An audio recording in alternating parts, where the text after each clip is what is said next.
Msemaji wa Wizara ya Mambo ya Nje ya Irani, Esmail Baghei, ametangaza wazi kwamba Tehran haitakubali makubaliano yoyote ya mwisho na Marekani ikiwa mashambulizi ya Israel dhidi ya Lebanon yataendelea. Kauli hiyo imekuja wakati ndege za kivita za Israel zikiendeleza kufanya mashambulizi katika maeneo mbalimbali ya Lebanon, hali ambayo Irani inaona kama ukiukwaji mkubwa wa makubaliano ya kusitisha mapigano yaliyofanyika mapema mwezi Aprili. Kwa mtazamo wa Tehran, amani ya kweli haiwezi kujengwa huku mabomu yakiendelea kuanguka na raia wakikimbia makazi yao. Akizungumza katika mkutano wake wa kila wiki na waandishi wa habari, Baghei alitoa ujumbe mzito uliojaa lawama dhidi ya Israeli na Marekani. Alisema eneo lote la Mashariki ya Kati limekuwa likikumbwa na kile alichokiita sera ya vita endelevu ya utawala wa Israeli kwa miongo kadhaa. Kwa sauti yenye msisitizo alisema kuwa kinachoendelea Lebanon leo si tu tukio jipya, bali ni mwendelezo wa historia ndefu ya mgogoro ambayo mujibu wa Irani imekuwa ikiungwa mkono na Washington kwa karibu miaka 80 sasa. Tangu kuzuka kwa vita kati ya Irani na muungano unaoongozwa na Marekani pamoja na Israeli mwishoni mwa Februari, mazingira ya kisiasa katika eneo hilo yamebadilika kwa kasi. Baada ya mashambulizi ya Marekani na Israeli dhidi ya Irani, Teherani ilijibu kwa kile ilichokiita operation ya Ahadi ya Kweli ya 4, ambapo mamia makombora ya balistiki, makombora ya hypersoniki na ndege zisizo na rubani yani drones zilirushwa dhidi ya vituo vya kijeshi vya Marekani na maeneo ya Israeli. Mapigano hayo yalibadilisha Ghuba ya Uajemi kuwa moja ya maeneo yenye taharuki kubwa duniani. Wakati huo Irani iliweka vikwazo kupita katika mlango wa Hormuz kwa meli zinazohusishwa na mataifa hasimu au washirika wao.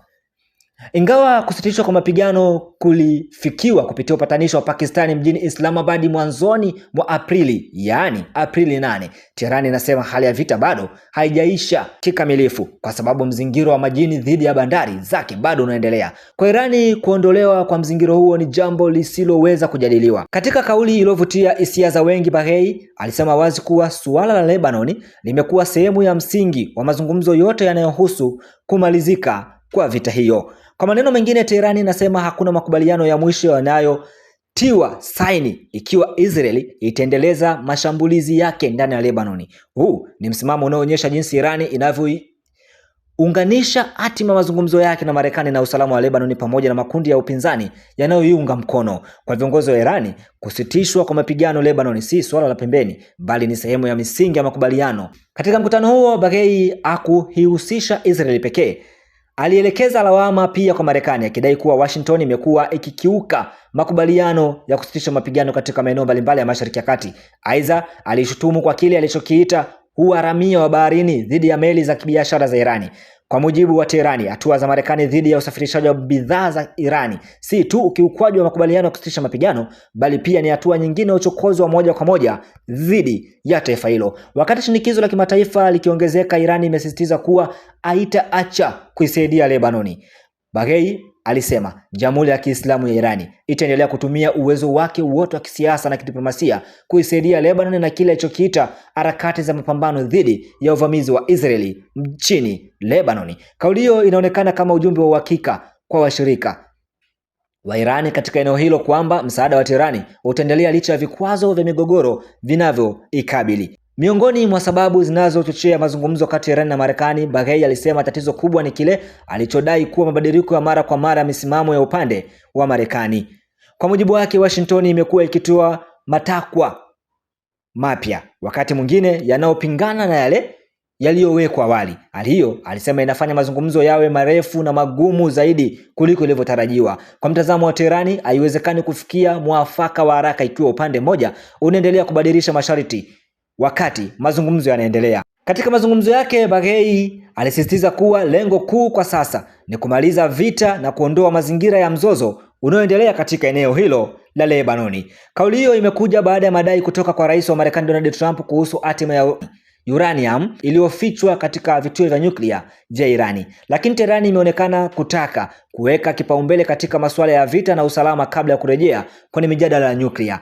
Irani pia imeweka wazi kuwa moja ya mada zake kuu ni kurejeshewa mali zake zilizogandishwa nje ya nchi. Baghei alisema fedha hizo ni haki ya wananchi wa Irani na si zawadi au msaada kutoka kwa taifa lolote.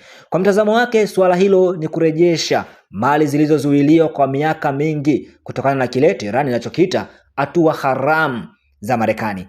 Mwisho wa mazungumzo hayo, msemaji huyo alitoa onyo kali kuhusu uwezekano wa kuingilia kijeshi kwa mataifa ya magharibi katika Ghuba ya Uajemi baada ya taarifa kuhusu mipango ya baadhi ya wanachama wa NATO kujaribu kuondoa mzingiro wa baharini kwa njia za kijeshi. Irani imeonya kuwa hatua yoyote ya aina hiyo inaweza kuongeza zaidi hatari ya vita vipya. Kwa mujibu wa Teherani, suluhisho si kuongeza manuari na majeshi katika eneo hilo, bali kuwawajibisha wale wanaolaumiwa kwa kuanzisha mgogoro huo.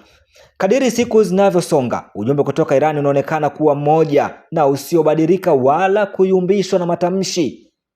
Hakuna mabadiliko ya mwisho, hakuna amani ya kudumu, na hakuna kufunguliwa kwa ukurasa mpya wa mahusiano na Marekani, ikiwa milio ya mabomu itaendelea kusikika katika anga la Lebanoni. Kwa sasa macho ya dunia yameelekezwa Beiruti, Teherani, Washington na Tel Aviv, huku swali kubwa likibaki: je, mashambulizi ya Lebanoni mjini Beiruti yataisha na kufungua njia ya mabadiliko mapya, au eneo la Mashariki ya Kati linaelekea katika sura nyingine ya mivutano mikubwa zaidi?